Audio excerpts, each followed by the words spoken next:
Everybody thinks they know Rome, the gladiators, the glory, the cinematic revenge fantasies where noble generals fight for honor. Strip all of that comfortable fiction away.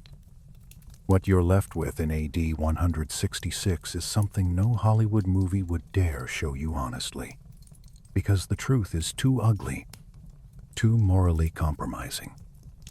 Rome was rotting from the inside out, like a corpse left in summer heat. The smell of death, actual human decay, hung over entire neighborhoods because there weren't enough living people left to bury the accumulating dead. Families flooded the highways leading south with nowhere to go. Everything they owned piled on carts. Children crying from hunger and fear. The Antonine Plague had swept through the empire like a slow-burning fire, claiming millions of lives and gutting the imperial treasury down to almost nothing. Tax revenue had collapsed. Entire provinces couldn't feed themselves. And then came the worst possible news from the northern frontier. The kind of report that makes emperors wake up screaming. Along the frozen banks of the Danube River, Rome's great shield against barbarism, a massive tribal alliance had shattered the legendary border defenses that had held for generations. Nearly 200,000 warriors and their families poured through the gap like water through a broken dam. This was not a raid for plunder and slaves. This was a full migration, a national movement. These people weren't coming to steal Roman gold and vanish back into the forests. They were coming to take Rome's farmland, occupy its walls, seize its civilization, and erase everything that came before them. They were coming to become the next Rome. Marcus Aurelius, the philosopher-emperor we worship today as a marble statue of wisdom, sat with this terrifying reality and understood something that no amount of Stoic philosophy could soften or resolve. Meditation would not stop what was coming from the north. Writing in journals about accepting fate would not save Italy from invasion. Rome did not need wisdom in this moment. Rome did not need courage or virtue. Rome needed a monster. It could aim at the enemy and unleash without restraint. That monster had a name, Marcus Nonius Macrinus. Before we dive into this forgotten story that will fundamentally change how you see ancient Rome, smash that like button and subscribe to Maproom Battles for the battles that actually decided history. Comment, where are you watching from? Forget the noble warrior you're probably imagining right now, some muscular hero with a conscience and a tragic backstory. Macrinus was one of the wealthiest aristocrats in all of Italy, from a powerful family near the prosperous city of Brixia. Refined, highly educated, politically connected, and absolutely merciless in ways that made even hardened generals uncomfortable. Centuries later, fragments of his real life would be softened, sanitized, and reshaped into a palatable Hollywood figure, the tragic hero of Gladiator. But the actual man was something far colder, far more disturbing. Macrinus had zero interest in battlefield glory or personal honor. He was obsessed with results, with outcomes, with winning. He engineered military victories the way a brilliant architect designs a building from the foundation up, calculating every detail. Grain shipments calculated to the last wagon. Water sources secured or systematically poisoned. Supply chains mapped and then severed. He understood precisely how much suffering it took to break an enemy's will, and he applied that knowledge without flinching, without hesitation, without losing sleep. His methods were so brutal, so clinically precise, that even the generals who fought alongside him kept their distance socially. They respected his results but feared his mind.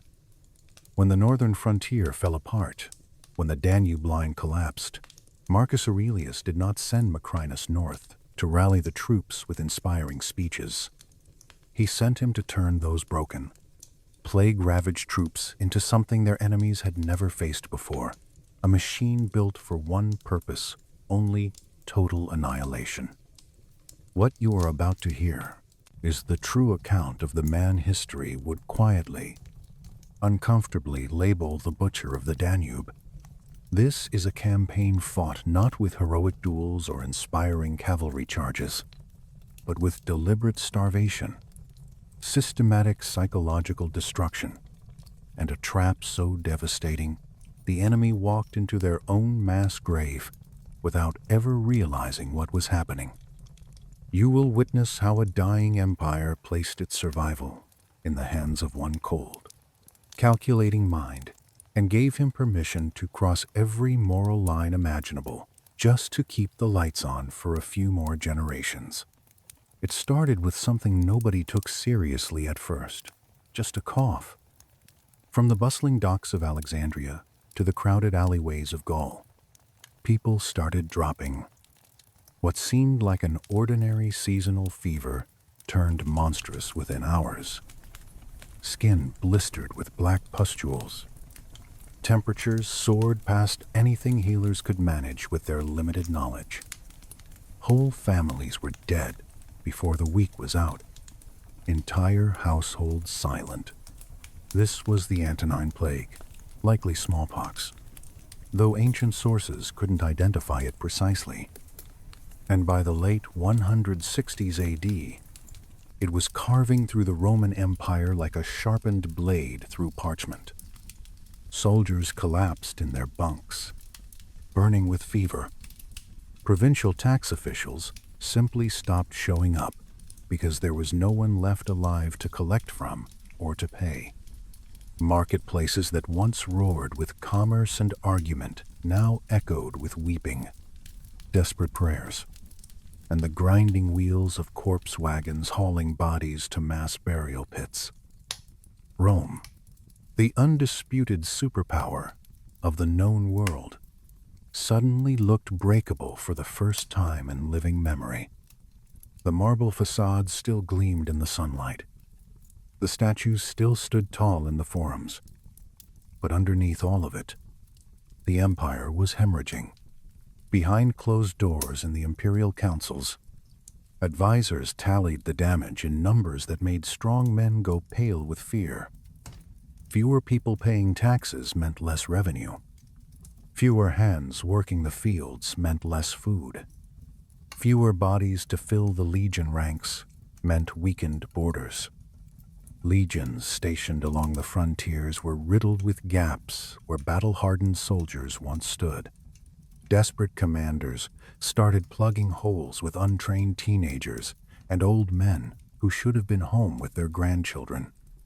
Funds earmarked for walls, bridges, and roads were being burned, just keeping the sick and starving from rioting in the streets. And every courier that galloped into the capital brought darker news than the last. Garrison operating at half strength. Supply convoys arriving late or not at all. Entire units too weak to form a proper battle line. On the far side of the Danube, beyond that long frozen ribbon of water that separated civilization from barbarism, someone was watching all of this collapse unfold with calculating eyes. And he was counting, planning. His name was Balamar, king of the Marcomanni. Roman historians would later dismiss him as just another savage warlord howling at the gates of civilization. But what he did next tells a very different story. This was a man who understood timing, opportunity, strategic thinking.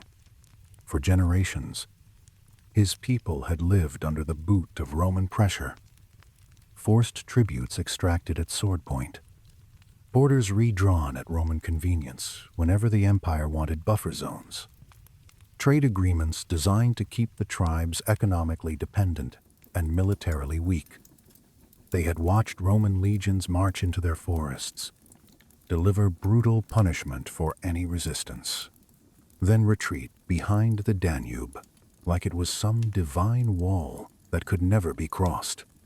For as long as anyone could remember, the idea of invading Roman territory was suicide. You'd be crushed by superior organization and logistics. Until now, Balamar looked south across the river and saw an empire choking on its own blood. Roman forts along the river were skeletal, barely manned. Some garrisons had buried half their men in plague pits. Others were commanded by political appointees who had never swung a sword in anger. Men who owed their positions to Senate connections rather than any talent for war. Balamar began sending runners not just to his own people, but to every neighboring tribe he could reach. Quadi, Vandals, Sarmatians, smaller clans scraping by in the margins between larger powers. And his message was not about a quick raid for plunder and glory. He was proposing something far more radical, more ambitious. They would cross the river in force, push south, seize Roman land, occupy Roman cities, and make those territories permanently theirs. Not theft replacement. What formed over the following months was not an army in the traditional sense. It was a nation on the move. Warriors at the front. Yes, tens of thousands of experienced fighters. But behind them came wives, children, elders, livestock, wagons, loaded with everything a people needs to start over somewhere new. Roman scouts watching nervously from distant ridgelines reported something that turned their stomachs with dread. This was not a raiding party that would hit hard and vanish. This was a migration, a flood of humanity. Tens of thousands of human beings rolling south with absolute conviction that the Roman era was finished, that the empire was dying. Frontier commanders panicked. Some sent frantic requests for reinforcements that would never come. Others pulled out of exposed positions without waiting for orders, trying to salvage whatever scraps of their garrisons they could. The Danube line shattered like glass. Fortifications that had held for generations crumbled in days. Some were stormed outright by overwhelming numbers. Others were simply abandoned by men who had already given up hope. Signal towers went dark. Refugees flooded south, carrying stories that sounded like the apocalypse, whole villages erased. Survivors dragged away in chains. Croplands turned to ash. The Danube, once the empire's great shield, now felt like a broken gate swinging in the wind. By AD 166 to 167, the nightmare had become undeniable. Enemy forces were no longer probing the border cautiously. They were driving straight toward the Italian heartland. In Rome, Marcus Aurelius was drowning between two catastrophes. The plague was still devouring the population from within, and now the Northern War threatened to become the worst military disaster in living memory. He scribbled about duty and acceptance in his private journals, the writings we now call meditations. But his actual decisions had nothing meditative about them. He needed a commander who could take the wreckage of a frontier army and forge it into something lethal. Fast. Not a man who gave stirring speeches about honor. Not a noble sacrifice waiting to happen. He needed someone who looked at soldiers and saw arithmetic, resources, tools. Someone who could wring a victory out of a system that was already in ruins.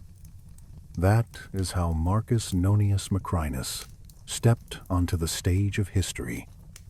Macrinus did not crawl up from nothing like some inspirational story. He was born into serious wealth in northern Italy, near the prosperous city of Brixia. His childhood was estates, private tutors, servants reciting Greek verse over dinner.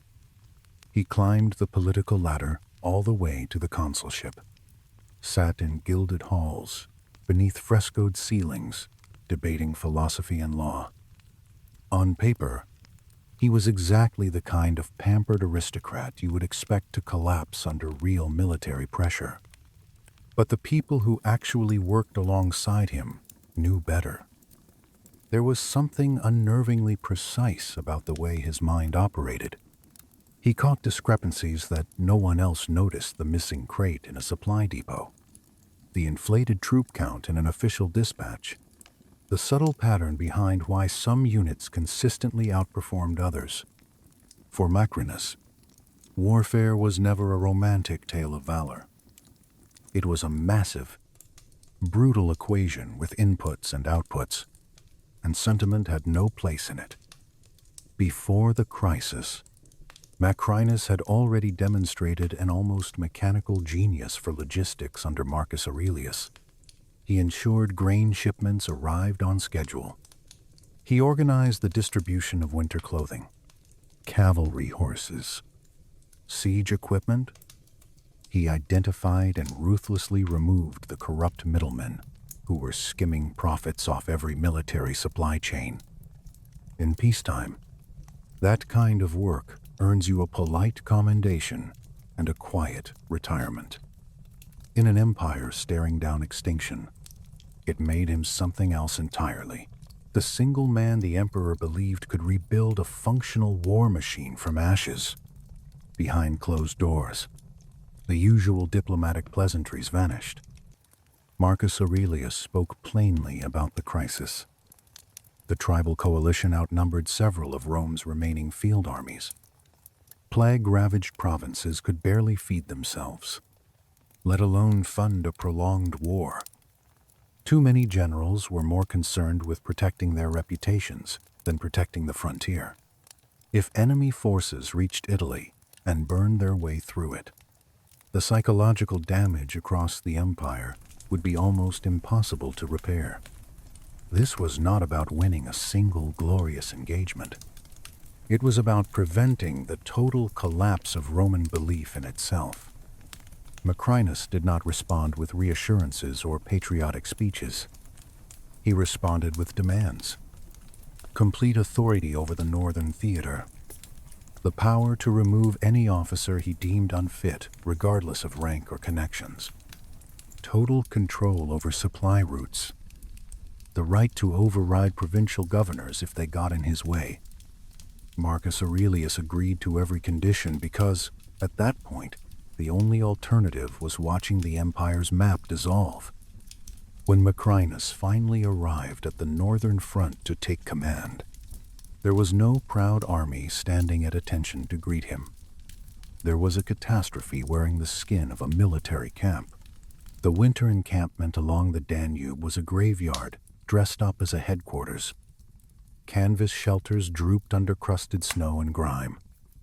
Sick soldiers lay crammed into makeshift shelters, shaking with fever, coughing blood, their weapons and armor corroding in neglected piles. Supplies that should have been stored properly were rotting in the open because nobody had bothered to build cover for them. The latrines had overflowed weeks ago, contaminating the water and feeding the very plague that was killing the men. The horses were gaunt and jumpy, ribs showing. Soldiers who should have been manning the perimeter were instead clustered around dying fires, staring at the ground with hollow faces. These were not warriors. These were men waiting to die. But step inside the officers' quarters, and you found a different world entirely. Heated tents, wine imported from the south, personal servants. The men who occupied these comfortable spaces had not earned their positions through skill or courage. They had purchased them through political connections, family influence, and from the comfort of their warm enclosures. They wrote carefully worded reports back to Rome, reports designed not to describe reality, but to protect careers and reputations. They blamed the plague for every failure. They blamed the weather. They blamed supply shortages that they themselves had caused through corruption. Some of these officers had ordered retreats that left entire civilian populations defenseless against Balamar's advancing forces. And then, with astonishing nerve, they sat around discussing how they needed to wait for more favorable conditions before launching any counteroffensive. Macrinus walked through every corner of that camp without saying a word at first. He asked quiet, pointed questions about rations, patrol schedules, training routines. He held the written reports next to what his own eyes were telling him. The numbers did not add up. The explanations did not hold water. He understood immediately that this army's greatest enemy was not the plague and was not the tribal horde bearing down on them. It was the rot inside its own command structure. He acted without hesitation. First, he ordered a complete assembly. Every officer, every soldier, every support worker, sick or healthy, highborn or common, everyone was to report to the central parade ground. Word ripped through the camp that the new commander was seizing personal control of everything. Some men dared to hope for an encouraging speech, maybe a promise of reinforcements, maybe some comforting fiction to help them sleep. What they received instead was a public execution of every lie that had kept this army dying in place. Macrinus addressed the assembled force in a voice that was calm, measured, and absolutely devastating. He did not shout. He did not perform theatrics. He simply listed facts in clinical detail. Forts evacuated without authorization. Patrols that were never conducted. Supplies diverted for personal gain. Bribes accepted. Civilian settlements abandoned to enemy slaughter while officers protected themselves. Then he did something that sent a jolt of terror through every officer present. He began calling names. One by one, he ordered individual commanders to step forward in front of the entire army, thousands of witnesses. The accusations were surgical, specific, undeniable. You abandoned this position on this date, leaving 2 cohorts surrounded and destroyed. You reported 4,000 combat-ready troops when fewer than 2,000 could stand upright. You redirected grain meant for your starving soldiers to private merchants to line your own pockets. Some of the accused tried to argue. Some stuttered excuses. Some simply stood paralyzed. None of it mattered. Macrinus had gathered testimony, documents, and physical evidence that made denial impossible. The consequences were savage. Multiple officers were stripped of their rank in full view of their men insignia, ripped from their bodies in silence. A handful, those whose cowardice and corruption had directly caused the deaths of hundreds, were executed on the spot. No ceremony, no drawn-out ritual, just a swift, clinical ending. Macrinus wanted every single person watching to absorb one new reality. The era of hiding incompetence behind a famous last name was finished. For units that had broken formation and fled during combat, he revived an ancient punishment most soldiers had only heard about in horror stories: decimation. Not the watered-down version that existed as a threat, the real thing. 1 man in 10, selected at random, was killed by his own comrades, while the rest were forced to watch and participate with clubs and stones. It was sickening. It was also seared into every surviving mind, with permanent clarity. The message was absolute. Running from the enemy would cost you more than staying to fight ever could. What made Macrinus truly terrifying was his composure through all of it. There was no anger in his face, no cruelty for its own sake, no sadistic pleasure. He carried out each punishment with the same detached efficiency a surgeon uses to remove diseased tissue. And the moment the purge was complete, he shifted gears instantly. The spectacle of accountability was never the destination. It was the starting gun. He rebuilt the entire command hierarchy from the ground up. Soldiers who had demonstrated real courage but had been passed over because of low birth were elevated to leadership positions. Veterans who had survived years of frontier combat were pulled from forgotten postings and placed where their experience mattered most. Young aristocrats who had purchased their commissions were quietly reassigned to insignificant rear positions, the lucky ones. At least, from that day forward, the only currency that bought rank in Macrinus's army was proven ability under fire. Then he turned his attention to the war that would decide everything before a single blade was drawn: logistics. He ordered a total accounting of every resource the Northern Army possessed. Every sack of grain counted. Every wagon catalogued. Every piece of armor and every weapon inspected and graded. Anyone caught falsifying inventory or hoarding supplies faced immediate and severe punishment. He spread maps across every available surface and drew supply lines with ruthless precision, calculating exactly where food could be sourced, how long each route would take, and how many soldiers each corridor could sustain. He did not plan around heroic charges or dramatic last stands. He planned around calories and marching days. He repositioned entire units based not on prestige or tradition, but on proximity to reliable supply depots and clean water sources. Sick soldiers were quarantined away from healthy ones, a revolutionary concept. Latrines were torn down and rebuilt at safe distances from water sources.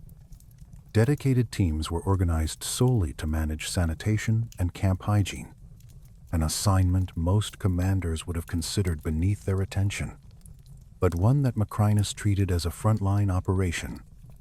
Within weeks, the death toll inside the camp began falling. Not because of any miracle, because someone had finally decided to fight disease with the same discipline used to fight an enemy army. Then came the boots.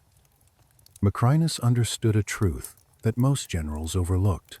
An army that cannot walk is an army that cannot win.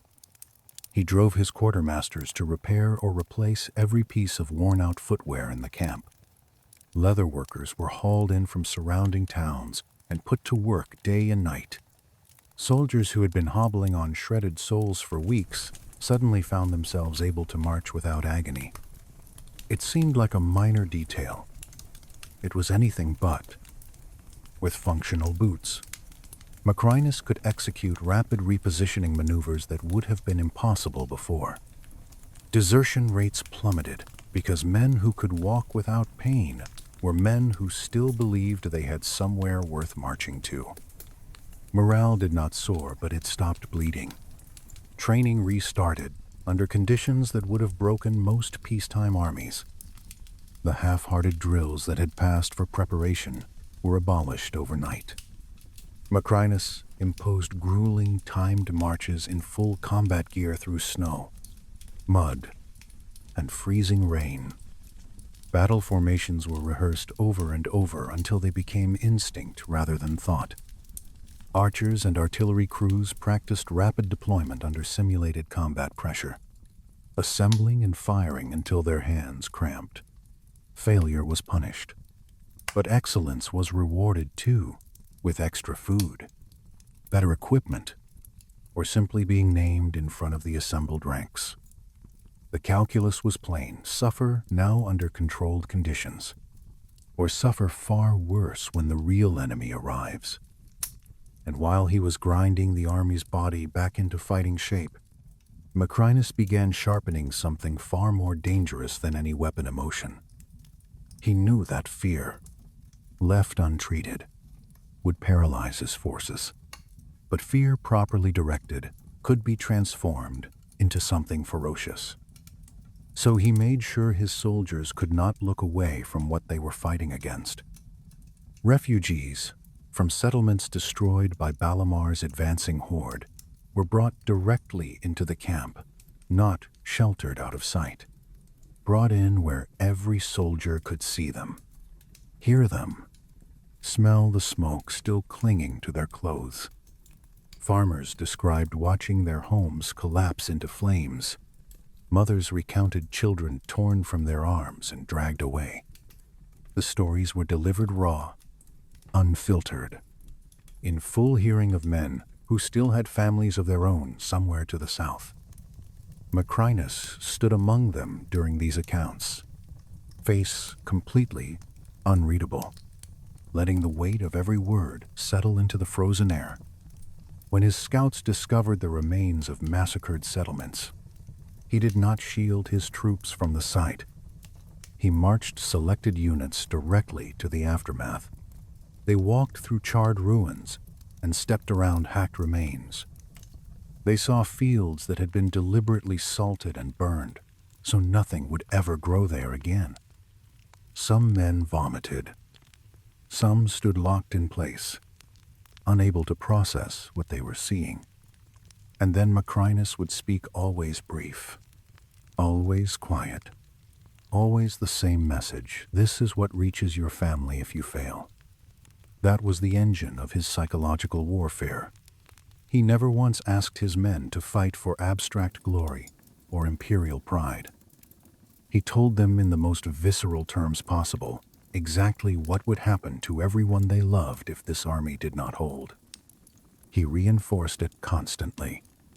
Messengers read aloud actual field reports from further south, describing smaller raids already slipping past the crumbling frontier, creeping closer to the regions his soldiers called home. The threat stopped being a concept. It became a living thing, advancing toward their doorsteps with every passing day. Within the chain of command, Macrinus cultivated something even more powerful than patriotism dread. Every officer understood that his judgment was final and absolute.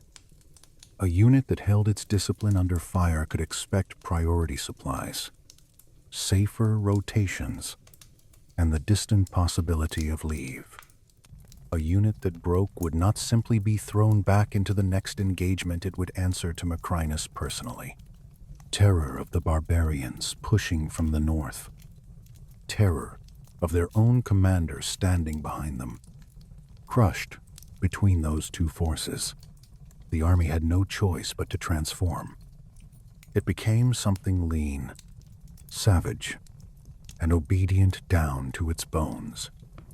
Gradually, the camp began to change. The dying slowed. The stench faded. Patrols went out on schedule and came back with useful intelligence. Whispers moved through the ranks that this new commander, as frightening as he was, might actually know what he was doing. Men who had been mentally preparing for death, either from plague or from a hopeless last stand, began to entertain a fragile, unfamiliar thought. Maybe survival was possible, but only through one narrow door. And that door was total obedience to Macrinus. There was no warmth in what they felt toward him, only a cold, clear understanding.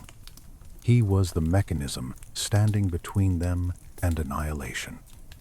Meanwhile, Valamar's massive host continued grinding south, absorbing more tribes and more desperate mouths with every mile. Reports flooding into Macrinus's headquarters painted a picture of widening chaos deeper inside Roman territory. Towns were demanding military protection that did not exist. Provincial governors sent panicked letters begging for legions that had no soldiers to spare. Wealthy merchants buried their gold and fled south toward the imagined safety of Rome. The Empire's defensive posture was not a clean front line, it was a sprawling disaster zone of burning villages, scattered and confused Roman units, and civilian populations gripped by raw terror. Macrinus absorbed every report. He spread his maps across the command table and confronted an unforgiving truth. Even with everything he had rebuilt, his army was still outnumbered. If he marched directly at Balamar and accepted the kind of massive head-on collision the tribal coalition wanted, he might win. But the cost would gut what remained of Roman military power. A victory purchased with the destruction of his own army would leave the provinces defenseless, the tax base shattered, and the borders permanently exposed. And if he lost, the empire would not recover in his lifetime or anyone else's. So he began devising a plan that on its surface looked like the decision of a man who had lost his grip on reality. He summoned his senior commanders to a closed war council. The map spread before them showed their current positions, the projected movements of Balamar's enormous force, and the exposed Italian heartland, stretching vulnerably to the south. The conventional play was obvious. Everyone in that tent expected it march north, fortify the strongest remaining defensive points, and try to stop the invasion at the frontier with whatever force they had left. Instead, Macrinus placed his hand flat on the map and slowly traced a line in the opposite direction away from the enemy, deeper into Roman territory. "We are not defending this border," he said. "We are giving it up." The silence that followed was suffocating. Officers stared at him as though he had just spoken in a foreign language. One general finally broke the quiet, voicing what every man in the room was already thinking. This was betrayal. Voluntarily surrendering fortified towns, strategic bridges, established supply depots without so much as a fight. It sounded like cowardice dressed in strategy. It sounded like the end of everything. Macrinus met their eyes without a trace of doubt and told them they were not looking at a retreat. They were looking at a trap built on the scale of a nation. They thought he had gone mad. Every officer around that table stared at the map like Macrinus had just proposed surrendering the empire with his own hands. Walk away from the fortified line. Abandon watchtowers. Stone bridges. Fortress walls that had taken generations to construct. Some of these men had built their entire military identities around a single sacred principle: to hold the frontier, no matter the cost.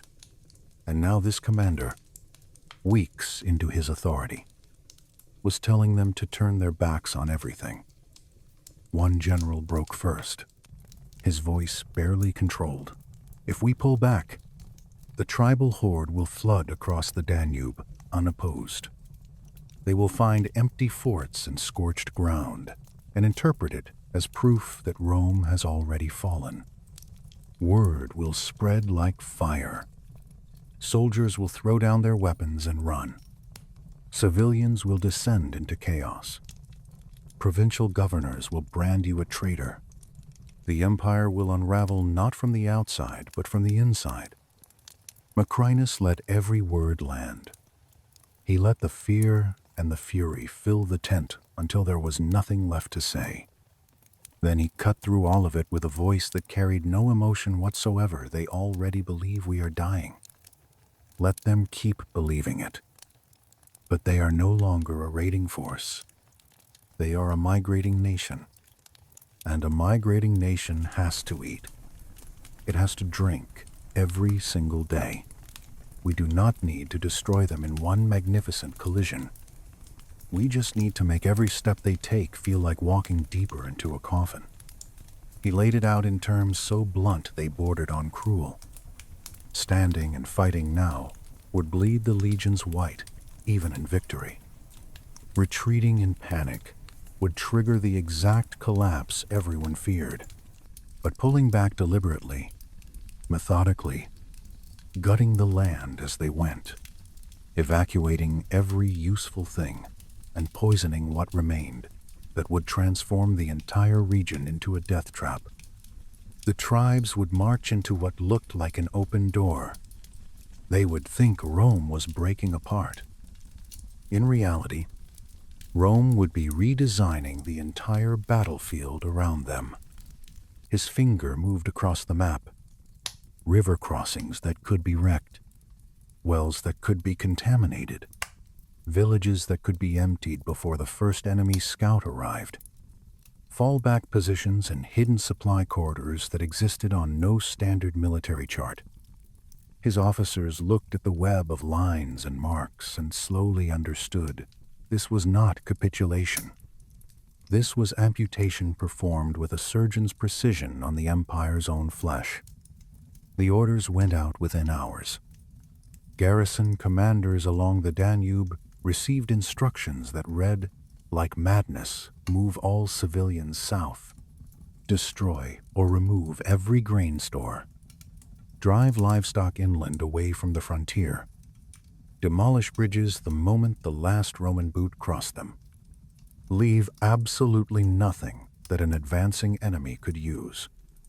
Officers who hesitated were relieved of command sometimes before the day was over. Macrinus was not making requests. His authority came directly from Marcus Aurelius, and he wielded it without a shred of hesitation. The withdrawal began, but it moved nothing like a rout. Columns marched in disciplined formations, shields dressed, standards visible. Engineers worked systematically behind them, collapsing defensive works, toppling signal towers, setting controlled fires to supply depots that could not be emptied in time. Exposed settlements along the frontier were evacuated household by household. Families were loaded onto carts and guided south under cavalry escort. Anything they could not carry was put to the torch barns. Storehouses, tools, seed grain. It was a kind of violence aimed inward, against Rome itself. Farmers stood in the road and wept as flames consumed fields their grandfathers had cleared. Shopkeepers clutched at door frames of buildings that had stood since before they were born. But Macrinus forced them to move. He offered no comfort beyond a single cold promise. Stay behind, and the enemy that reaches you will not negotiate. They will not take prisoners. They will erase you. Behind the retreating Roman columns, a different kind of unit moved through the emptied landscape. These were the men tasked with the work no soldier wants to remember. They poisoned their own territory. Wells were fouled with quicklime, animal, carcasses, and human waste. Grain reserves too heavy to transport were soaked in brine or lamp oil until they were inedible. Orchards were ring-barked, so the trees would die on their feet, offering shade to weary marchers but no fruit to feed them. Any structure solid enough to shelter a warband was either pulled apart or prepared to collapse at the first attempt to use it. When the leading edge of Balamar's coalition finally reached the abandoned frontier, they believed they were witnessing a miracle sent by their gods. Roman standards had vanished. Fort gates gaped open. Watchtowers stood hollow and silent. Their ladders splintered on the ground. Warriors walked across ground that had been forbidden to their people for over a century. There was laughing. There was shouting. Men smashed imperial statues and used carved Roman tablets as paving stones for campfires. They expected to find storehouses bursting with grain, pens full of livestock, terrified civilians ready to serve new masters. They expected the march south to feel like a feast, a celebration.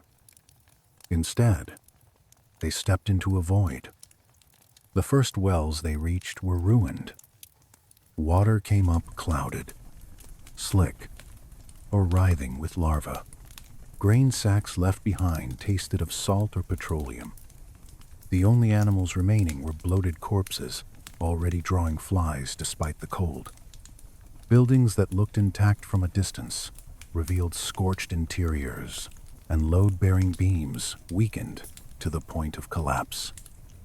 Every mile deeper brought the same discovery: nothing usable, nothing alive, nothing waiting for them except emptiness, wearing the skin of a conquered land. Behind the warriors, the rest of the migrating nation followed the slow part, the vulnerable part: wives, children, the elderly, wagons creaking under loads of household possessions. And they were the first to truly suffer. Small children wailed from thirst because every source of water was ruined or suspect. Old men and women collapsed on frozen roads and did not get up. Mothers scraped at frozen dirt around poisoned wells.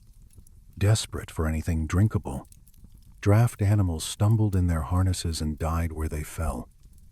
Balamar's war council scrambled to adapt. They sent foraging parties fanning out in every direction, searching desperately for any settlement that had not been completely stripped. Occasionally, they found something a root cellar overlooked during the evacuation: a field with frozen turnips still in the ground, a stream that had not been contaminated. These tiny discoveries evaporated against the need of tens of thousands of mouths. There was still no sign of the Roman army anywhere. For some warriors, that absence felt like total victory. Rome was running, defeated. For the more experienced leaders, it felt like a warning. The younger fighters sang songs about Roman cowardice. The empire was fleeing. The gods had turned their faces away from Rome at last. But the old men, the ones who had survived previous encounters with the legions, understood the danger in silence. Their enemy had vanished completely. Yet their own people were already beginning to starve. Balamar confronted the cruelest dilemma of command. He could slow the advance, allow his forces time to forage, let the families and supply train catch up. But halting would relieve the pressure on Rome and hand Macrinus precious time to reorganize. Or he could drive harder south, trying to reach richer provinces before hunger devoured the coalition from within. He chose speed. He chose momentum. He would keep pushing until he found the Roman army and forced the decisive engagement that would end everything. He ordered his scouts to locate the main Roman force. He wanted a battle, a real one, a single catastrophic collision that would prove beyond any doubt that the age of Rome was finished. Macrinus had absolutely no intention of granting that wish. As the coalition pushed deeper into Roman territory, Macrinus tracked them like a shadow, like a predator. His patrols observed from tree lines, ridge lines, and the ruins of the very watchtowers Rome had abandoned. They counted campfires after dark to estimate numbers. They mapped where Balamar positioned his strongest warriors, how he arranged his flanks, where the baggage train and non-combatants traveled in relation to the fighting men. Every observation flowed back to a dedicated intelligence unit Macrinus had assembled from his sharpest scouts and most analytically minded officers. One report stopped him cold. It described a stone outpost beside a swampy ford on a minor Danube tributary, a position the Romans had once used as a forward supply depot before the crisis. The tribes occupying it called the place by a rough local name that appeared on no Roman chart, but the geographic details were unmistakable. The outpost at Novalis Ford was held by a mixed force drawn from several clans, roughly 10,000 fighters. They appeared to be reinforcing the position and digging in. The scouts had noticed something else crucial. There was an unusual gap between this force and the main body of Balamar's horde. It was not a simple rear guard. It had the shape and feel of a lure, a trap. Macrinus understood immediately. Balamar was thinking like a predator again. He expected the Romans to attempt recapturing Navalis Ford because on any strategic map it looked like a critical stepping stone. If the legions committed their strength to assaulting those 10,000 defenders, the main coalition could swing around and slam into the Roman flank or rear while they were bogged down in the marshy ground around the crossing. A textbook ambush. The kind of trap that would have worked against 9 out of 10 Roman generals eager to prove their aggression. For the first time in weeks, something that might have been a smile crossed Macrinus's face. It was not a warm expression. He called his officers together and outlined a completely different response. They would not march the full army into the swamp to fight on Balamar's chosen ground. Instead, Macrinus would pull 3,000 of his finest troops, battle-tested legionaries, elite cavalry, a few hundred light infantry trained to move fast across broken terrain. They would not attack Navalis Ford. They would bypass it entirely. The route he traced on the map looked like the plan of a lunatic. It threaded through frozen marshland, dense scrub, and overgrown farm tracks abandoned years ago. It demanded an 80-kilometer forced march under conditions that would break most units. Minimal sleep, no fires. Any soldier who fell out would be left where he dropped. But if the column made it through, they would emerge not in front of the trap Balamar had set, but deep behind the enemy's main baggage train, the families, the supplies, the vulnerable heart of the migration. Several officers told him plainly that this was a death march. Macrinus did not disagree. He said it would absolutely be a death march if they tried to hold territory afterward. But holding territory was not the objective. The objective was terror. The 3,000 moved out in the fading light of late afternoon, cloaks pulled tight, faces blank with concentration. They carried only what combat demanded: weapons, a few days of rations, stripped-down shelter. Engineers marched among them with axes and ropes to hack paths through the worst sections of wetland. Scout teams ranged ahead, marking safe footing with signs so subtle that only Roman-trained eyes could read them. The moment the sun dropped below the horizon, every torch was extinguished. This was a march conducted in total darkness. They waded through water that numbed their legs to the bone. They slogged through mud that sucked at their boots with every step. They pushed through stands of skeletal trees that scraped and caught at their gear. Men stumbled. Men cursed under their breath. Men reached out and steadied each other without being asked. Officers moved up and down the column, counting heads, keeping the formation tight. The only sounds were the rhythmic crunch and splash of disciplined movement and the occasional whispered command filtering down the line. By midnight, they were deep inside what should have been the enemy's secure rear. Ahead of them, barely visible beneath a pale wash of moonlight, they could make out what they had come for: a scattered constellation of low campfires stretching along a ragged line of wagons, improvised shelters, and hide tents. This was not a fighting force. This was the back end of the migrating nation families. Supply carts, herds, reserve warriors tasked with guarding what the coalition valued most. Macrinus brought the column to a halt in a thicket of dead brush and delivered the final instructions in a voice barely above a breath. They would strike from multiple angles simultaneously, aiming not for a pitched battle, but for total disorientation.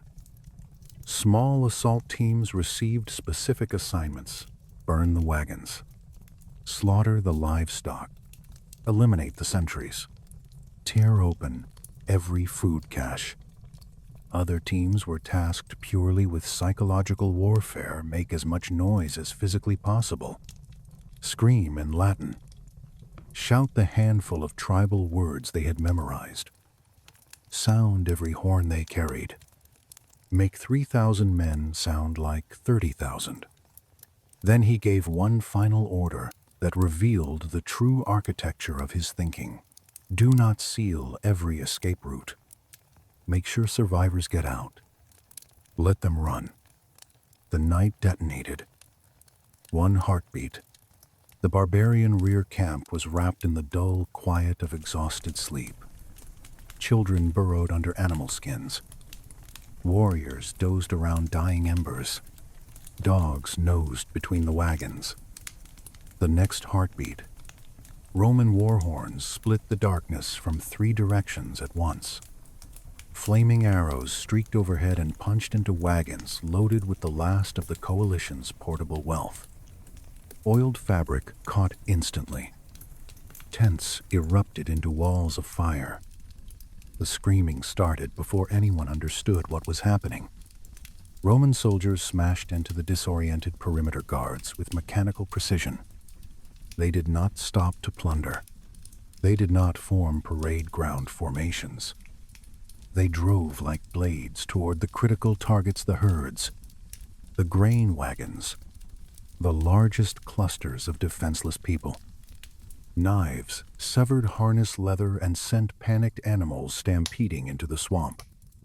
Axes splintered wagon wheels. Torchbearers hurled fire into anything combustible without breaking stride. Chaos everywhere. Pandemonium. From gaps in the surrounding tree line, additional Roman elements charged inward, multiplying the illusion of encirclement. Trumpet blasts announced phantom legions. Men screamed false commands in the tribal tongue, sending bewildered warriors sprinting in wrong directions. Women clutched their children and ran blindly into smoke-filled darkness, only to collide with more fire and more steel. And through all of it, the Romans obeyed Macrinus's design with absolute discipline. They did not close every exit. They deliberately left corridors of escape open, dark gaps in the ring of chaos where terrified survivors could pour through and vanish into the night. They did not pursue. They let them go. Every person who escaped carried something more devastating than any wound. They carried the memory. Roman specters materializing from swamp and shadow, destroying everything, then dissolving back into nothing. Less than an hour after the first horn blast, Macrinus signaled withdrawal. By that point, dozens of wagons were columns of flame, throwing sick orange light against the low clouds. Dead and dying animals littered the ground. Supply reserves accumulated over months of marching had ceased to exist in a single night. The Romans pulled back in tight. Disciplined clusters along pre-planned extraction routes, slipping back into the marshland that had delivered them. No fires, no celebration. Within minutes, they were gone, absorbed by the landscape as completely as if they had never been there. When dawn broke and the smoke from the devastated camp still hung in the freezing air, Balamar received the first survivor accounts. He refused to believe them at first. How had Roman troops penetrated that deep without a single alarm being raised? How had 3,000 men inflicted that much destruction and then vanished without a trace? But then, more survivors staggered and shaking, hollow-eyed, speaking in fragments, and the reality settled over him like a stone. Something was operating behind his lines that did not fight the way armies were supposed to fight. Something that struck without warning, without honor, without leaving enough evidence to even confirm it had been human. The impact on the coalition was devastating and immediate. Smaller tribes began murmuring that the Romans had summoned spirits or ancient curses. The name Novalis took on a haunted quality that no amount of reassurance could erase. Warriors who days earlier had been singing about the death of Rome now sat awake through the night, eyes fixed on the dark spaces between the trees, gripping their weapons until their knuckles ached. If the families in the rear were not safe, then safety itself had become a fiction. Balamar raged. He tripled the guard. He dispatched more scouts. He personally executed sentries whose negligence had allowed the attack to succeed. He swore publicly that the next time Romans appeared, he would annihilate them so completely that their bones would fertilize tribal fields for generations. But beneath the fury lay a problem that anger could not solve. The supplies lost at Novalis Ford were irreplaceable. Every wagon that burned was another week subtracted from the coalition's ability to sustain itself. Every slaughtered animal meant less food and fewer beasts to haul what remained. The horde was now deeper inside Roman territory than any northern force had reached in living memory, and its own body was beginning to consume itself from the inside. Macrinus did not need to witness this firsthand. His intelligence network told him everything. His scouts tracked the enemy's movements in the days following the raid. Fewer campfires each night, foraging parties ranging further and further from the main column, stretching themselves thin, becoming easier targets. Captured stragglers babbled about night demons and the Roman ghost. Macrinus did nothing to correct these stories. If the enemy wanted to believe he was something supernatural, something omnipresent and inescapable, he would feed that belief with silence. In truth, he only needed to be in one place at the right moment, while the coalition dragged itself further south, burning through its last reserves of food and cohesion, desperately searching for the decisive battle that would justify everything they had sacrificed. Macrinus began assembling the final phase. For months, he had turned the landscape itself into a weapon. Every empty field, every poisoned well, every gutted village had served a single purpose. He had shown the tribes that Roman forces could materialize from darkness, tear apart their most vulnerable people, and dissolve before retaliation was possible. He had made every night a source of dread. Now he needed to build the cage. He ordered his staff to compile every available survey of the northern Italian plain. They produced charts, tablets, and scrolled maps showing rivers, elevations, marshlands, and the old Roman road network. Macrinus studied them with the patience of a man building a clock.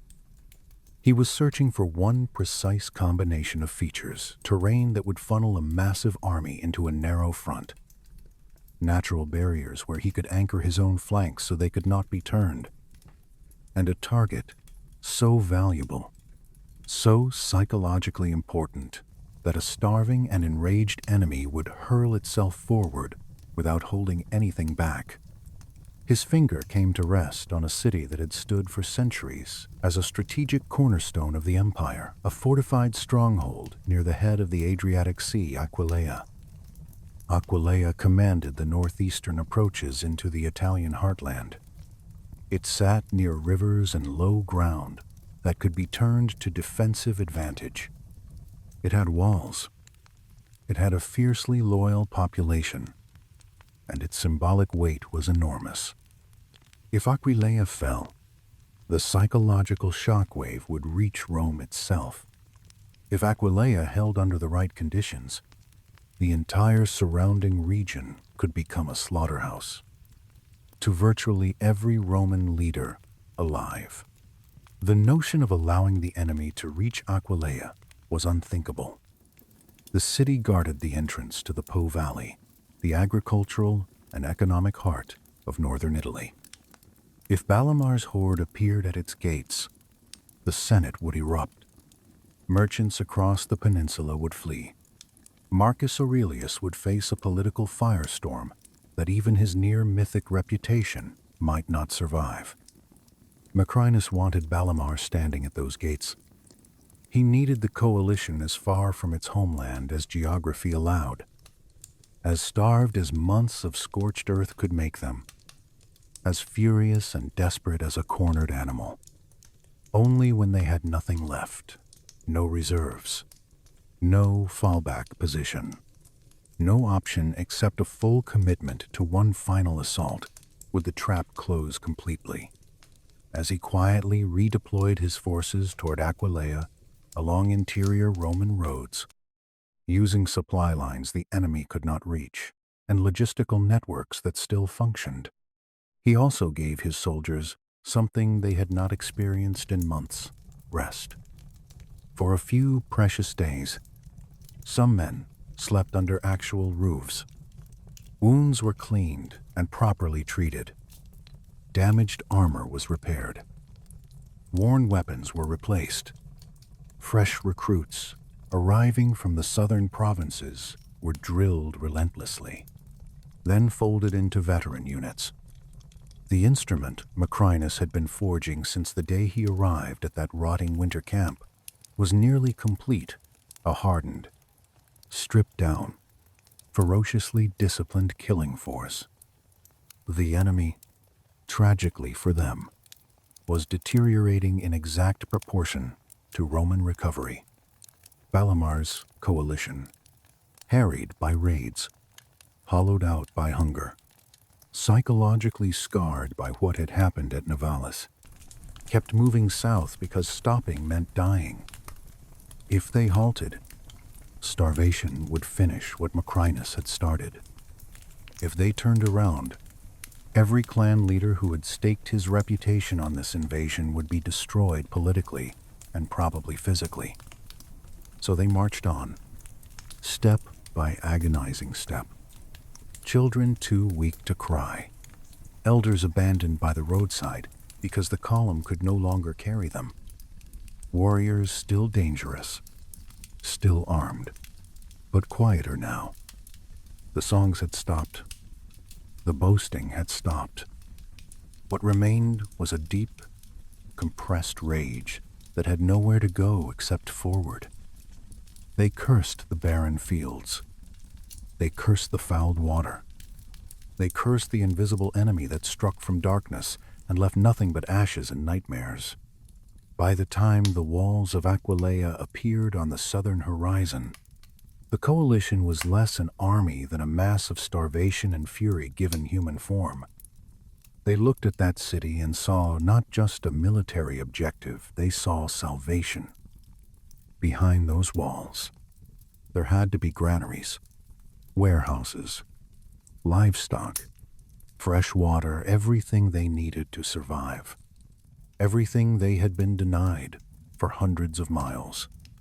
They had no way of knowing that the man they had been chasing was already inside those walls, and that he had spent weeks ensuring that what awaited them there was not relief. It was the last room of a trap designed to have no exit. Macrinus arrived at Aquileia weeks before the first tribal scout would even glimpse its walls. He moved south along the old imperial highways, with columns of veterans and fresh southern recruits marching in tight, disciplined formations behind him. The city materialized ahead like something built specifically for what he had in mind. Solid stone fortifications, guard towers at regular intervals, tiled rooftops rising behind the ramparts. To the west, a line of low hills folded against the plain. To the east, a fast-moving river carved through the landscape, its banks steep and soft. This was geometry he could use. Stone at the center, broken ground protecting the flanks. Water sealing one entire side, and surrounding all of it, the features only a mind like his would catalog narrow approach corridors where a massive force would be forced to compress.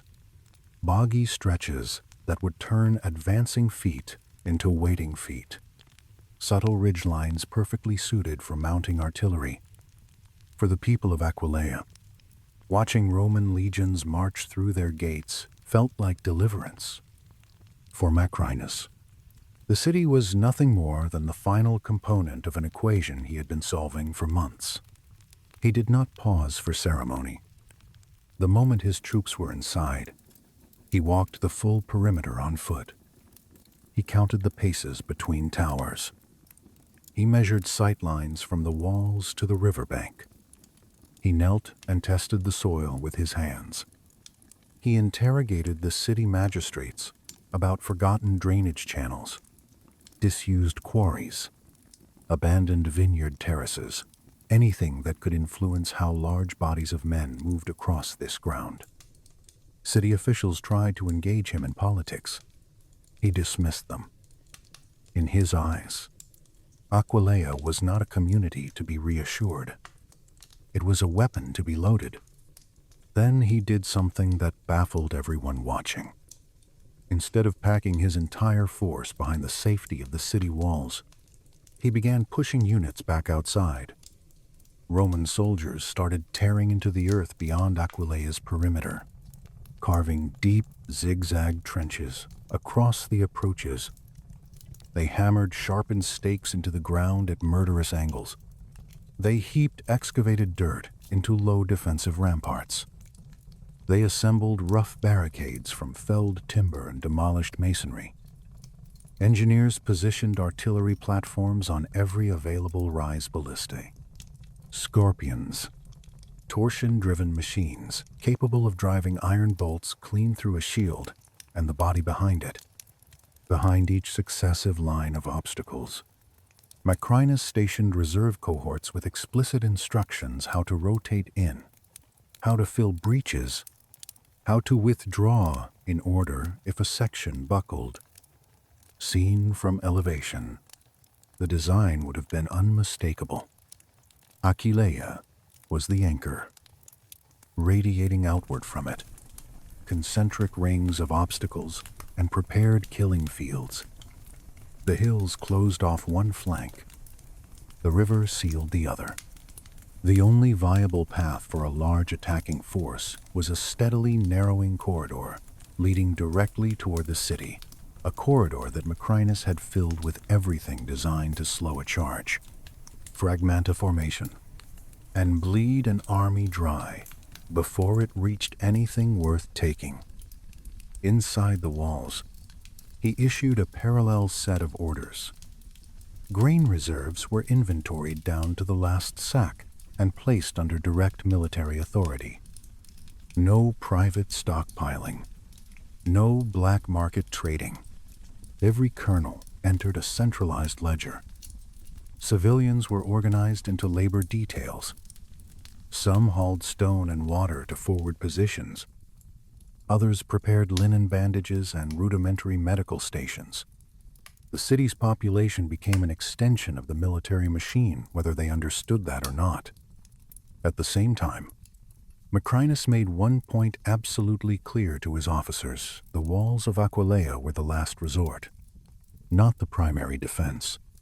The real battle would be fought outside, on terrain he had personally selected and prepared. If the enemy ever reached the gates in organized strength, it would mean his plan had failed. While Macrinus tightened the noose, Balamar's coalition staggered closer. The army that had once felt like a tidal wave now looked like something dragged out of the earth. Men marched with sunken cheeks and hollow stares. Armor hung loose on frames that had shed weight for weeks. Horses stumbled. Wagons lurched forward, pulled by half the draft animals they had started with. The knights on the approach to Aquileia were eerily subdued. No war drums, no boasting songs, Only the low murmur of arguments, the thin crying of hungry children, and the occasional flash of violence between men whose nerves had been stripped raw. But when Aquileia finally appeared on the horizon, something surged through the ranks like an electric current. A real Roman city. Walls standing intact, smoke curling from chimneys, rooftops gleaming in pale winter light. To these exhausted, starving people, this was not merely a military target. It was the promise that their suffering had a payoff. Behind those walls, there had to be granaries, livestock pens, storerooms, everything they had been denied since crossing the Danube. One overwhelming assault, one breach, and everything would change.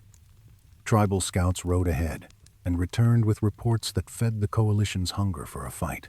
Roman banners were visible. Formations had been spotted outside the walls. It appeared the legions were finally standing their ground instead of retreating.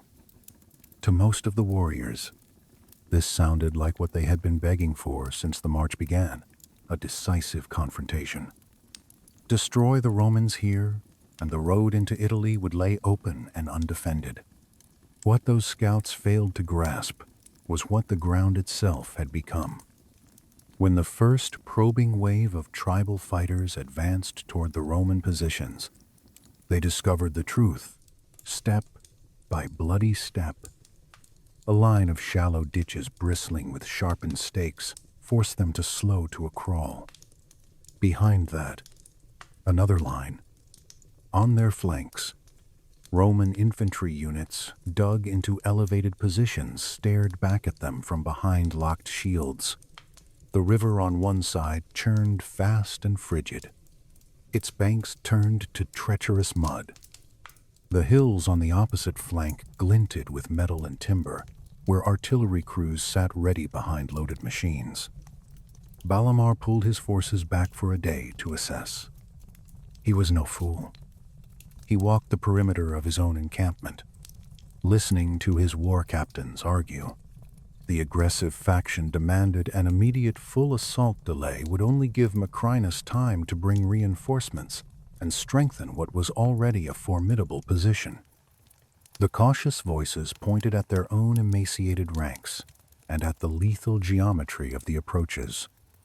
They wanted to probe, to search for vulnerabilities, to find a way around. In the end, it was not strategy that decided. It was starvation. They did not have the luxury of weeks. Their food reserves were virtually gone. Foraging parties returned each day with less than the day before. Macrinus had already stripped the surrounding countryside bare. If they could not take Aquileia quickly, the great invasion would die of hunger in the frozen fields outside its walls. So Balamar made the only choice left to him, a total, committed assault. Every available fighter thrown forward in a single massive wave designed to crack the Roman line through sheer mass and desperation. The morning of the main assault broke cold and colorless. Roman soldiers stood in their prepared trenches, breath hanging in white clouds. They checked shield grips, cinched belts tighter, adjusted helmet straps. Officers paced behind the lines, quietly confirming each man's position, his rotation assignment, his signal. Further back, artillery crews ran final checks on tension cords and firing mechanisms. On the flanks, cavalry units waited in concealed positions, horses stamping, riders motionless beneath heavy cloaks with hands resting on reins. There were no speeches. Macrinus had said everything he intended to say the night before, and it had been characteristically blunt. Hold your position. Follow the rotation. Remember what reaches your families if this line fails. Across the open ground, the coalition assembled, dense formations of warriors from a dozen different tribes locked together, shields forward, spear points catching the weak light. Tribal standards rose above the ranks, rough wooden poles crowned with carved totems and animal figures. Drums began to pound. Horns groaned. From a distance, the mass of human bodies surging forward seemed to have no end. Behind the front ranks, more bodies pressed, some armed with proper weapons, some carrying whatever they had scavenged along the way. This was not a professional military force. It was a starving, enraged population with a core of experienced killers at its leading edge. When they charged, the ground seemed to tremble beneath them. They struck the first obstacle line almost immediately. Men plunged into concealed ditches and drove themselves onto sharpened stakes. Those behind shoved harder, crushing more bodies into the pits. Fighters tried to clamber over the fallen and slipped on blood and mud. Screams erupted as legs and feet were impaled, but the pressure from the rear never eased. There was no signal to halt. They had committed everything to this moment. Roman artillery opened fire. Iron-tipped bolts shrieked across the gap with a sound that branded itself into the memory of everyone present. They punched through shields, through armor, through the bodies behind them, hurling men to the ground in sprays of blood and splintered wood. Crews operated with mechanical precision crank. Load, aim, release. Officers called range corrections. Every heartbeat, more iron sliced into the advancing mass. Despite everything, the front ranks of the coalition reached the first Roman line. Here, the killing became intimate. Legionaries stood locked shoulder to shoulder, shields forming an unbroken wall, short swords and spears extending through the gaps. They did not rush forward. They absorbed the impact. The collision was a wall of sound wood, smashing against wood, iron grinding against iron, flesh meeting sharpened metal. Tribal warriors screamed and swung axes into shield rims. Romans answered with short, economical thrusts aimed at the places armor did not cover: throats, abdomen, the soft insides of joints. No heroics, no flourishes, just efficient, practiced killing. Under that kind of sustained violence, most fighting forces would disintegrate. Macrinus had planned for precisely that threshold. Behind the front line, fresh cohorts stood in formation, waiting. The moment fatigue began visibly degrading a section of the defense. Officers sounded coded signals. The exhausted front rank withdrew through prearranged gaps in the line, while rested soldiers stepped smoothly forward to replace them. The rotation kept the Roman defense perpetually fresh. The coalition had no such system. Their fighters either kept pushing or were crushed by the weight of their own side pressing from behind. The battlefield became a grinding, agonizing stalemate measured in inches. Bodies accumulated in front of the Roman trenches in grotesque mounds. Blood turned the churned earth into thick, dark paste. Shattered weapons and abandoned shields littered every surface. The noise from both sides merged into a single unbroken roar that swallowed individual voices entirely. The air was heavy with the copper smell of blood and the sharp tang of sweat and fear. The sun climbed behind its veil of clouds and shifted pale shadows across the carnage without warming anything. For hours, the coalition hurled itself at different sections of the line, searching for a fracture point. At one moment, A wedge of elite tribal champions managed to punch through a weakened section of the outer Roman defense. They drove forward with terrifying momentum, opening a gap and pushing toward the inner positions. The soldiers waiting there had rehearsed exactly this scenario. Horns blared. Reserve cohorts pivoted from both sides and slammed into the breakthrough like the jaws of a vice. The wedge was surrounded, cut off from reinforcement. The trapped warriors fought with the ferocity of men who knew they were dead. None of them escaped. From his command position on a rise behind the lines, Macrinus observed the entire field. Mounted messengers brought him continuous updates from every sector. He shifted reserves with surgical precision. He redirected artillery fire toward the densest concentrations of enemy fighters. He reinforced threatened sections without overcommitting. And he waited. He did not throw his final assets into the fight.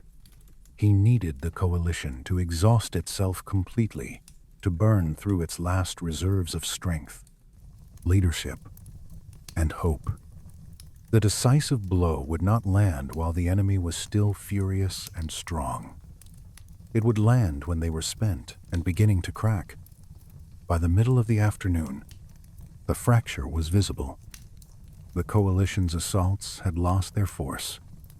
Warriors who had charged at dawn now shuffled forward as if walking through deep water. They had lost chieftains, standard-bearers, brothers, cousins. The ditches before the Roman positions were choked with the dead and the dying. But the defenders still stood behind their shields as if the hours of combat had not touched them. Each new tribal surge met the same disciplined resistance as the first. The rear ranks of the coalition began to hesitate. Some stopped pushing altogether. Some took steps backward, no longer certain they wanted to feed themselves into this machine. Balamar saw his army dying and made his final gamble. He committed every remaining reserve, his personal guard, his last uncommitted warriors. He rallied them with fury and blunt truth. This was it. There would be no second attempt, no safe retreat to the north, no comfortable winter camp waiting behind them. They broke through now, or they ceased to exist as a people. So they gathered themselves for one last convulsive charge. On the Roman side, Macrinus received the report he had been waiting for since dawn. The enemy's final reserves were fully committed to the frontal assault. Nothing remained behind them, no fresh units, no fallback force, no safety margin of any kind. He turned to the cavalry commander concealed in the hills now. For days before the battle, Macrinus had kept a substantial portion of his cavalry completely hidden from enemy observation. They had moved under cover into concealed staging areas on the wooded slopes and in dead ground along the coalition's flanks and rear. Infantry detachments had also slipped out during the preceding nights to take positions near the river crossings behind the enemy formation. The tribal scouts had assumed those areas were unoccupied or negligibly defended. They were catastrophically wrong. As the coalition threw its last strength into one final desperate charge against the Roman trenches, the cavalry erupted from the hills. Thousands of hooves thundered down the slopes and smashed through the thin screen of tribal skirmishers guarding the flanks. Riders drove lances and swords into unprotected backs and exposed sides. The flank guards crumpled instantly under the sudden, overwhelming weight. Simultaneously, the hidden infantry units emerged from concealment near the rear river crossings, sealing off the escape routes. The sprawling mass of humanity that had stretched for miles across the plain was suddenly enclosed in a tightening ring of Roman steel. At the front, the coalition was still battering itself against the trenches. From the sides and rear, new screaming erupted as warriors realized they were being struck from directions they had believed were safe. Confusion metastasized in seconds. Men spun around, uncertain which way to face. Tribal standards wobbled, then vanished beneath surging crowds that were no longer charging, but shoving in blind panic. The trap sealed shut. Macrinus ordered his front lines to begin advancing slowly, deliberately, pushing the entire compressed mass of the coalition deeper into the killing zone with every measured step. Artillery crews adjusted their aim inward toward the densest clusters of trapped fighters. Precision was no longer necessary. Every bolt that landed inside that shrinking ring struck human flesh. Roman archers added volley after volley into the compressed crowd. What had begun as a battle was becoming something closer to systematic annihilation. Inside the encirclement, all cohesion dissolved. Tribes that had marched together for months tried to cluster around their own leaders, but the crush made organized movement impossible. People trampled each other. Horses reared and toppled. Some warriors tried to hack an escape route and met a locked shield wall on one side or a cavalry charge on the other. Others dropped their weapons and raised empty hands. Screaming for mercy in languages the Romans standing over them could not understand. In some sections of the Roman line, soldiers did accept surrenders. They bound captives and dragged them clear of the worst carnage. But in the center, where the pressure was most extreme and the bodies were packed tightest, there was no physical room for that kind of restraint. It was kill or be crushed. Legionaries thrust their blades over shield rims into faces and shoulders and kept moving forward, step by step, under the relentless cadence of their centurion's commands. Belimar was somewhere inside that hell. Later accounts would place his death in different ways. Some claimed he fell fighting at the front, weapon in hand, until the end. Others said he tried to break toward the river and was ridden down by Roman cavalry before he reached the water. The most probable reality is less dramatic than either version.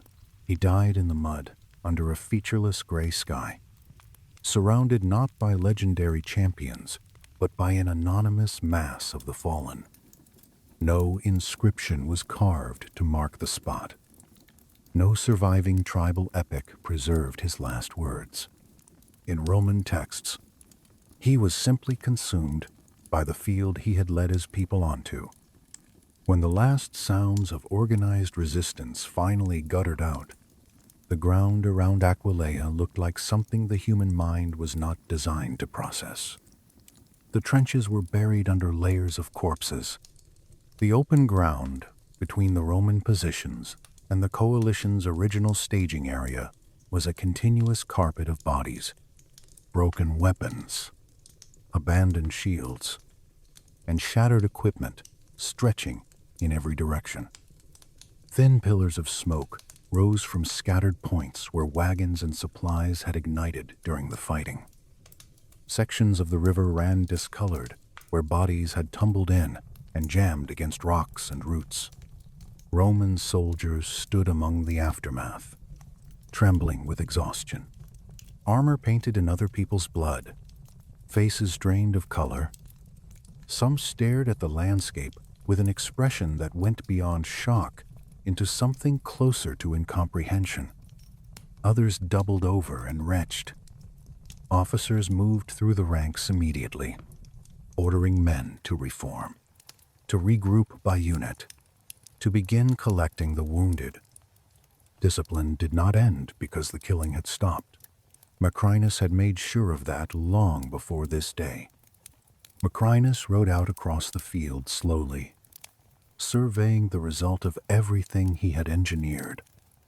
This was the product of months of scorched earth, poisoned water, night raids, psychological warfare, brutal, internal discipline, an invading force that had begun its march as a migrating nation, nearly 200,000 strong, and certain of victory, now lay shattered in a compressed ring of death outside a city they never breached.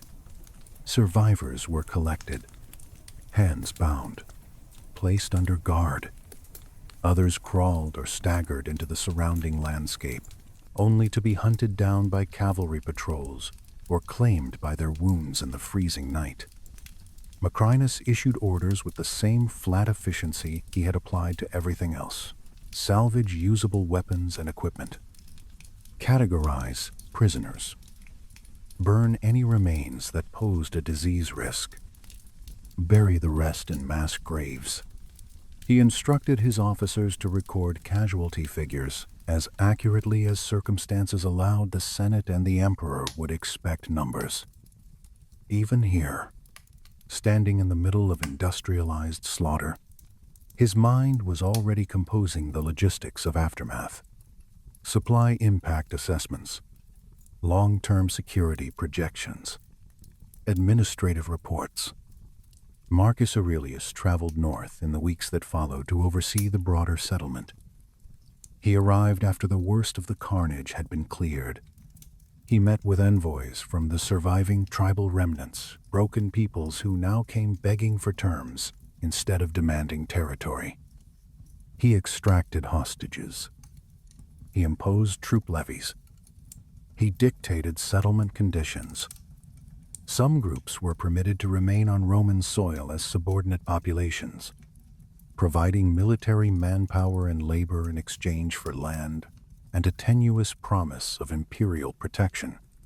In his private journal, Marcus Aurelius would write about war in the abstract terms of philosophy accepting fate, performing duty without attachment, maintaining composure in the face of suffering. He did not describe the trenches outside Aquileia. He did not mention the smell of that field. He did not acknowledge in writing that his survival as emperor and the survival of Roman Italy had depended entirely on a man who wielded starvation and calculated terror as precision instruments. Macrinus did not write philosophy. He executed orders. He delivered results. And he expected nothing resembling gratitude. In the years following the crisis, the empire slowly stabilized. The worst phase of the plague burned itself out. Trade arteries reopened. New recruits filled the depleted legions. Unofficial monuments and carved inscriptions celebrated the emperor's wisdom and the enduring strength of Rome. The Marcomannic Wars became another trial overcome, another proof of imperial resilience etched into the public narrative. Macrinus appeared in those records, but never at the center. His name survived on inscriptions commemorating his offices, his consulship, his years of service. He received the honors and elevated status that the system owed him. But the specifics of what he had actually done along the northern frontier were softened, abbreviated, or simply omitted. There were no public recitations celebrating poisoned wells or engineered starvation. Rome wanted victories. It did not want to examine the tools too carefully. Certain senators and aristocrats regarded him with quiet suspicion. A man who had wielded that degree of control over armies, supply networks, and frontier politics was inherently dangerous. They preferred commanders who could be lauded and then safely retired, not men who exposed how thin the line was between civilization and the abyss. Gradually, Macrinus was eased sideways, then out of prominence altogether. He faded into the administrative background of the empire he had saved. Centuries later, when the Western Empire finally crumbled, his memory disappeared almost entirely. Archives burned. Borders dissolved. New kingdoms paved their roads over Roman stones. Aquileia itself suffered devastation in later invasions. The story of the starving march, the night raid, and the cage outside the city walls fragmented into scattered textual references, half-remembered campaign summaries, and the occasional damaged line on a weathered inscription. For a very long time, Marcus Nonius Macrinus was nothing more than a name chiseled into broken stone. Then, in the modern era, archaeologists excavated a monumental tomb outside Rome. The name engraved on it sent ripples through the academic world and beyond: Marcus Nonius Macrinus. Journalists immediately branded him the real gladiator. His career, his era, his proximity to Marcus Aurelius all loosely paralleled the fictional general from the film. The public embraced the connection eagerly. It was clean. It was exciting. A noble Roman commander, perhaps betrayed, now dramatically rediscovered. People wanted to see him through that cinematic lens, the loyal warrior with a sword in his fist and a moral compass that never wavered. The hero who fought for something pure. The actual history fits none of that. The real Macrinus did not lead a slave rebellion. He did not deliver tearful orations about freedom and justice. He did not die nobly in an arena to avenge a murdered family. He won by converting an entire region of the empire into an uninhabitable wasteland, by driving enemy families into starvation, by engineering a battlefield where tens of thousands of human beings were compressed into a shrinking ring of earth and systematically destroyed outside the walls of Aquileia. He approached warfare as a mathematical problem and solved it with cold variables. How many days of grain before collapse? How many kilometers before exhaustion? How many dead before the will to fight simply ceased to exist? So why does almost no one talk about him? Because his story makes us uncomfortable. We prefer wars with clean moral boundaries. One side fights for honor. The other side embodies evil. We prefer leaders who suffer beautifully and wield their swords in fair, witnessed combat. Those stories are easy to film, easy to admire, easy to absorb without disturbing anything inside us. Macrinus represents a fundamentally different truth about how civilizations survive, a truth that leaves no participant morally clean. Marcus Aurelius gets the statues and the book covers. The philosopher king, the reluctant ruler who meditated his way through crisis. The Gladiator film gives audiences a heroic soldier who fights for family and righteous vengeance. Macrinus, the man who arguably did more than either the real or fictional versions to keep Italy from collapsing in that decade, receives a handful of inscriptions and the faint echo of his name filtered through popular culture. But if you follow the actual trail, the logistics, the strategy, the geography of where the bodies fell in the snow and the mud, you find him there standing in the shadows of the northern wars. You find the butcher that Rome unchained when it decided that philosophy and mercy were not enough to hold the world together. You find the cold logic that still unsettles us when we look too closely at what real power demands. And maybe that is exactly why, when we tell these stories on screen, we change his face and soften his edges. We want to believe the world can be saved by men who fight honorably in open arenas under the watching sun. The harder truth is that more often, the world is saved, at least for a time, by people willing to give orders that will never be carved into marble. If this exploration changed how you see Rome, subscribe to Maproom Battles. Comment, what's the most morally compromising strategy that ever worked? Thanks for studying the real people behind the myths.